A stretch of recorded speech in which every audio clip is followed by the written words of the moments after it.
이재명 경기지사 뉴스 공장. 첫 번째 뉴스. 이재명 경기도지사는 4일 오전 경기도청에서 열린 10월 공감, 소통의 날 행사에서 아프리카 돼지 열병 확산에 따라 방역 활동에 어려움을 겪고 있다며 경기도에 대한 국정감사를 연기하거나 취소해 줄 것을 국회에 정중히 요청했다.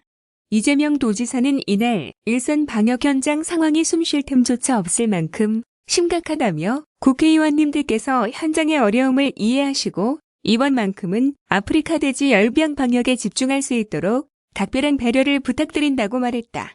이어 이 지사는 과잉 대응, 초강력 대응을 하고 있는데도 현장에 직접 가보니 정말 간단치가 않다며 돼지 열병이 발병하면 3km 이내는 전부 살처분해야 하는 만큼 농장주의 동의를 받아 미리 수매해서 그에 대한 보상도 해드리는 방안이 좋을 것 같다고 덧붙였다. 끝으로 그는 여러 가지 어려운 상황에서도 경기도 공무원들이 책무를 성실히 잘해줘 감사하다며 이 위기를 잘 넘겨 도민들로부터 신뢰받는 도정을 함께 만들어 나가자고 격려했다. 다음은 생활 SOC 관련 뉴스입니다. 경기도가 2020년도 생활 SOC 복합화 사업 추진에 필요한 총 1,756억 원 규모의 국비를 확보했다. 이는 전국 17개 시도 중 최대 규모로 도민들의 삶의 질 증진에 큰 기여를 할 것으로 보인다. 사일도에 따르면 최근 대통령직 속 국가균형발전위원회는 17개 시도별 고유 특성과 주민 수요를 반영, 경기 지역을 포함해 전국적으로 총 289개 사업을 2020년도 생활 SOC 복합화 사업으로 선정했다고 발표했다. 생활 SOC는 도로, 철도 등 대규모 기간 시설이 아닌 교육, 의료, 복지, 문화, 체육시설 등 일생생활과 밀접한 인프라를 말하는 것으로 현 정부에서는 생활 SOC 세개년 계획에 따라 지역 간 균형 발전과 국민 삶의 질 증진을 위해 투자를 확대하고 있다. 도가 확보한 국비는 전체 사업비 8,504억의 20.6%인 총 1,756억 원으로 두 번째로 많은 경북 국비 945억 원의 약 1.9배, 세 번째로 많은 충남 671억 원의 약 2.6배에 달하는 규모다. 같은 수도권인 서해 571억 원, 인천 302억 원과 비교해도 3배를 훌쩍 넘는다. 사업에 선정된 도내 시군은 고양, 광명 등 총 23개 시군으로 각 시군당 1에서 6개씩 총 44개의 생활 SOC 시설이 들어설 전망이다. 시군별로 살펴보면 화성이 6개로 가장 많고 고양, 광주, 김포, 성남 4개시가 3개씩, 광명, 군포, 부천, 수원, 안산, 오산 파주, 하남 8개시가 2개씩, 구리, 남양주, 시흥, 안성, 양평, 여주, 연천, 의왕, 이천, 포천 10개 시군이 1개씩 선정됐다. 이중 공공도서관, 주거지 주차장, 국민체육센터, 생활문화센터, 국공립어린이집, 다함께 돌봄센터 등이 함께 들어설 광주의 신현문화체육복합센터가 총 101억 9,500만 원으로 가장 많은 국비를 확보했다. 특히 연천 복합문화체육센터 9억 5천만 원, 양평 강상복합센터 13억 1,200만 원, 포천 함께 해봄 같이 돌봄통합센터 65억 6천만 원, 여주 역세권 학교시설, 복합화 90억 3,500만 원 등 경기도 지역 균형 발전 사업 대상지인 동북부 낙후 지역 4개 사업에도 총 178억 5,700만 원의 국비가 투입된다.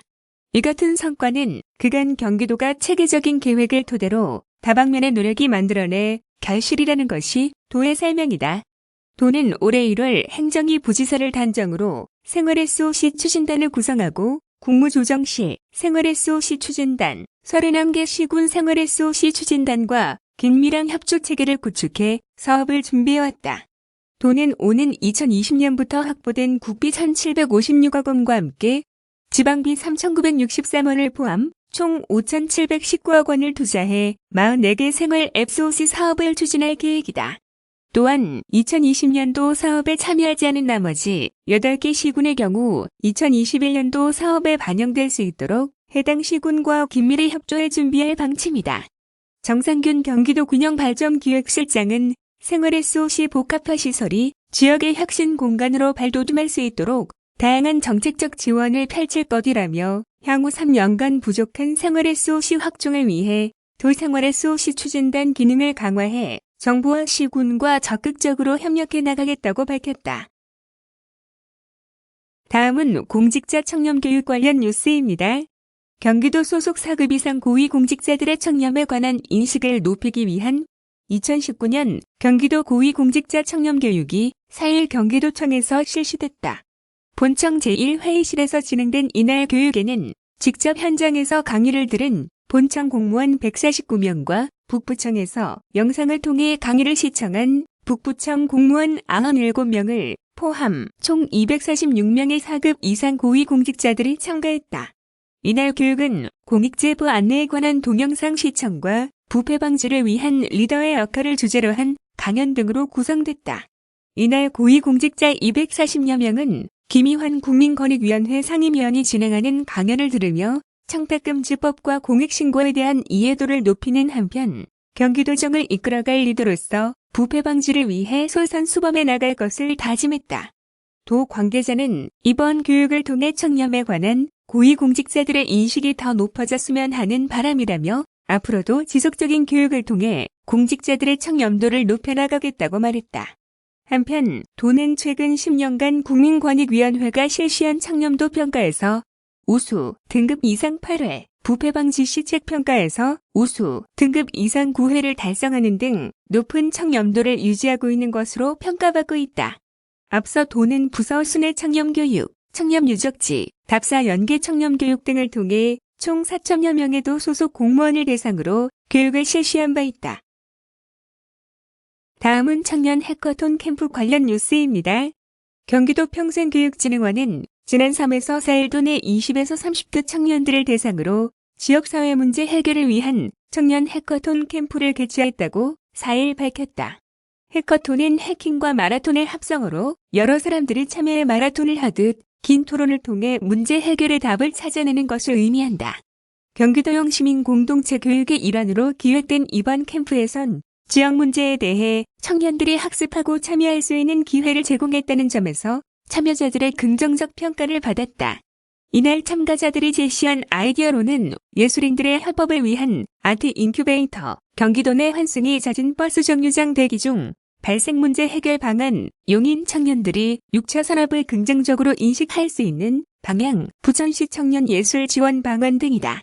최종 성과 공유 시간에는 경기도와 평진원 관계자가 참석, 청년들의 아이디어를 청취하고 결과물을 활용할 수 있는 방향에 대해 서로 의논하는 시간을 가졌다.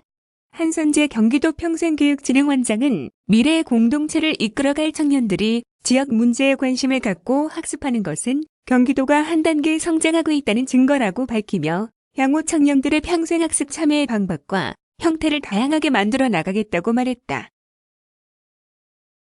다음은 남한산성 국제학술 심포지 관련 뉴스입니다.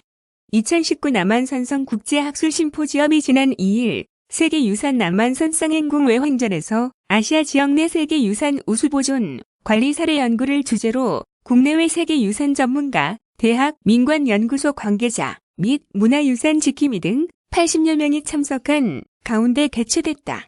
경기도 문화재단이 주최하고 경기도 남한산성 세계유산센터가 주관한 이날 심포지엄은 아시아 지역의 지역 공동체를 활용한 세계유산 우수보존관리 사례를 조명하고자 마련됐다. 이날 심포지엄에서 국제기념물류적협의회 국제본부 이사이자 국제성곽군사유산학술위원회 부위원장인 아드리아나 카레아는 세계성곽유산 보존관리를 위한 지역공동체 참여 중요성 연구 주제의 기조발제를 진행했다. 이와 함께 이란밤 아성 보관과 재건에 관한 연구, 조지아트 빌리시와 나리칼라 요새의 보존과 활용 등의 국제 사례와 함께 남한산성 지역 공동체 참여를 통한 보존 및 활용 사례 연구, 수원 화성 지역 공동체 참여를 통한 보존 및 활용 사례 연구, 지역 공동체로서 문화재 지킴이 운영 현황과 쟁점 등의 국내 사례 발표가 차례로 진행됐다. 이어 세계유산 보존 관리에 있어 지역 공동체 참여 방향에 대한 제언을 주제로 진행된 종합 토론을 끝으로 이날 행사는 마무리됐다. 국제학술심포지엄 관계자는 이번 국제학술심포지엄이 아시아 지역 내 지역 공동체가 참여하는 세계유산 보존관리 사례를 조명하고 세계유산 남한산성의 지역 공동체 활성화 우수 사례를 알리는 계기가 됐으면 하는 바람이라고 소감을 밝혔다. 장영근도 문화체육관광국장은 아프리카 돼지열병 때문에 주말에 개최할 예정이었던 제24회 남한산성 문화제가 취소돼 아쉬움이 있었는데 이번 국제학술 심포지엄이 의미 있는 행사가 된 것 같아 다행이라며 앞으로도 다양한 노력을 통해 세계유산 남한산성을 보존 관리해 나가겠다고 말했다.